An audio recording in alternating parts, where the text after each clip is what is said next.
मणिपुर में आज बीरेन सिंह कैबिनेट ने बड़े फैसले पर मुहर लगाते हुए भारत में निर्मित विदेशी शराब की बिक्री को शर्तों के साथ मंजूरी दी है। राज्य के उन होटलों में जिसमें 20 से कम कमरे नहीं होंगे वहां IMFL की बिक्री की अनुमति मिलेगी। कैबिनेट की बैठक के बाद मंत्री लेटपाओ हाओकिप ने इसकी जानकारी दी। मणिपुर के सभी राज्यों में यह निर्णय लागू होगा।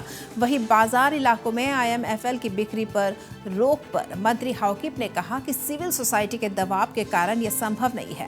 मंत्री हाओकिप ने कहा कि सरकार आम लोगों के स्वास्थ्य की चिंता से अवगत है।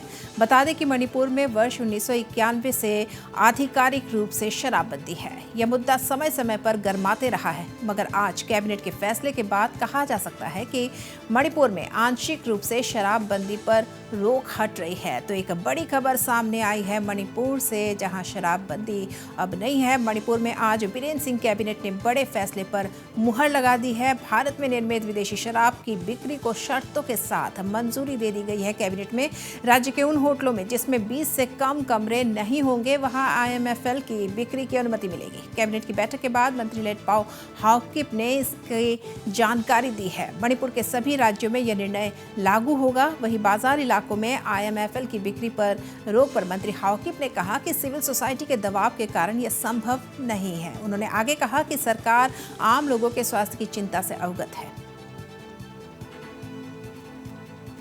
The main agenda for public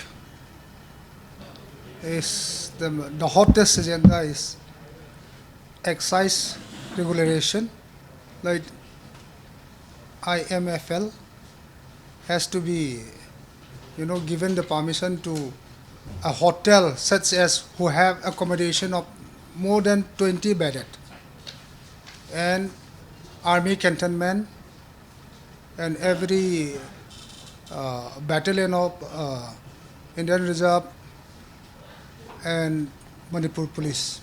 Especially today, we have decided to give permission to the district headquarters, tourist center, and a hotel, as I have mentioned, those who have accommodation of more than 20 beds. It's not like that, what we call a hotel, like it's not like,